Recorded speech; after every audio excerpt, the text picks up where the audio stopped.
Hello friends, അസ്സലാമു അലൈക്കും. ഇന്ന് നമ്മൾ തയ്യാറാക്കാൻ പോകുന്നത് ലെയേർഡ് പഞ്ചാബി സമൂസയാണ്. ഒരുപാട് വെറൈറ്റി സമൂസകൾ നിങ്ങൾ കണ്ടിട്ടുണ്ടാവും. അപ്പോൾ ഈ ഒരു ഐറ്റം എങ്ങനെയാണ് തയ്യാറാക്കുന്നതെന്ന് നമുക്കൊന്ന് നോക്കാം. ഇതിൻ്റെ ഫില്ലിങ്ങിനായിട്ട് ഞാനിവിടെ സാലഡാണ് ഉണ്ടാക്കുന്നത്. അതിനായിട്ട് ഒരു കക്കിരി ചെറുതായിട്ട് അരിഞ്ഞു വെച്ചത്, ഒരു കപ്പ് കാബേജ്, ഒരു 2 തക്കാളി, ഒരു 2 സവാള, ഒരു മീഡിയം സൈസ് സവാളയാണ് എടുത്തിരിക്കുന്നത്. പിന്നെ ഇതിലേക്ക് ഒരു കപ്പ് ക്യാരറ്റ്, പിന്നെ ഒരു കപ്പ് മയോണൈസ്. ഇത് ഹോം മെയ്ഡ് മയോണൈസാണ്. അതെങ്ങനെ തയ്യാറാക്കിയെന്നുള്ളത് മറ്റൊരു വീഡിയോയിൽ നിങ്ങൾക്ക് കാണിച്ചു തരുന്നതായിരിക്കും. പിന്നെ ഇതിലേക്ക് മഞ്ഞൾപ്പൊടിയും ഉപ്പും ചേർത്ത് വേവിച്ച് വെച്ച ബോൺലെസ് ചിക്കനാണ്. അത് ചെറുതായി ഒന്ന് ക്രഷ് ചെയ്തെടുക്കുകയാണ്. ഇനി നമുക്കിതൊന്ന് ഓരോന്നായിട്ട് ഒരു വലിയ ബൗളിലേക്ക് മാറ്റിയെടുക്കാം. ആദ്യം ക്യാബേജ് ഇട്ട് കൊടുക്കാം.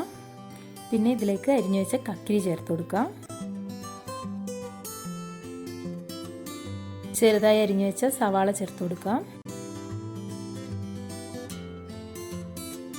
ക്യാരറ്റ് ചേർത്ത് കൊടുക്കാം.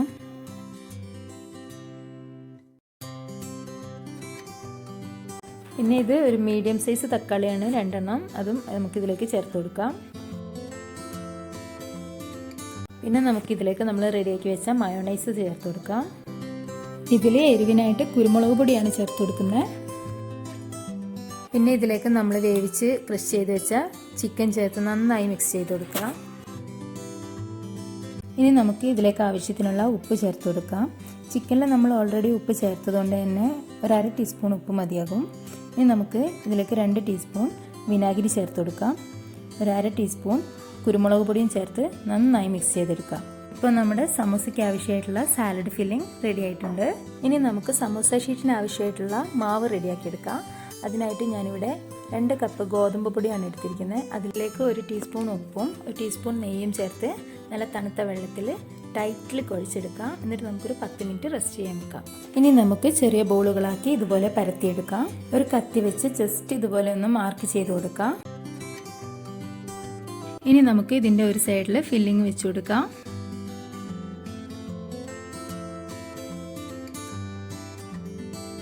ഇനി നമുക്ക് കത്തി വെച്ചിട്ട് ഇതുപോലെ കട്ട് ചെയ്തെടുക്കാം. ഈ ഒരു സൈസിലാണ് ഇതിൻ്റെ കട്ടിങ് വരേണ്ടത്. ഇനി നമുക്ക് ഈ ഭാഗവും ഇതുപോലെ കട്ട് ചെയ്തെടുക്കാം. ഇനി നമുക്ക് ഈ ഒരു സൈഡ് ഇങ്ങനെ ഫില്ലിങ് കവർ ചെയ്യുന്ന രീതിയിൽ ഇതുപോലെ മടക്കി കൊടുത്ത് എല്ലാ ഭാഗവും പ്രസ് ചെയ്ത് ഒട്ടിച്ചു കൊടുക്കാം.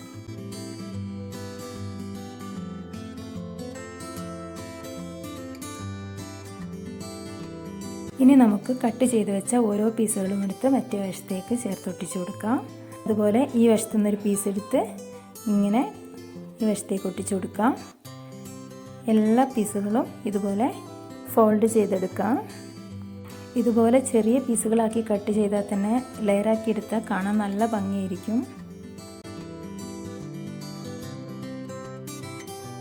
നമ്മുടെ സമൂസ ഫോൾഡ് ചെയ്ത് കഴിഞ്ഞിരിക്കുകയാണ്. ഇനി നമുക്കിത് വറുത്തെടുക്കാം. ഇത് വറുത്തെടുക്കുമ്പോൾ പ്രത്യേകം ശ്രദ്ധിക്കേണ്ടത് എന്താണെന്ന് വെച്ചാൽ ലോ ഫ്ലെയിമിലിട്ടിട്ട് വേണം ഇത് വറുത്തെടുക്കാൻ.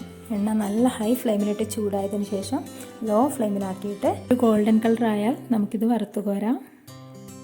തീർച്ചയായും നിങ്ങൾക്ക് എല്ലാവർക്കും ഈ ഒരു സമൂസ ഇഷ്ടപ്പെടും.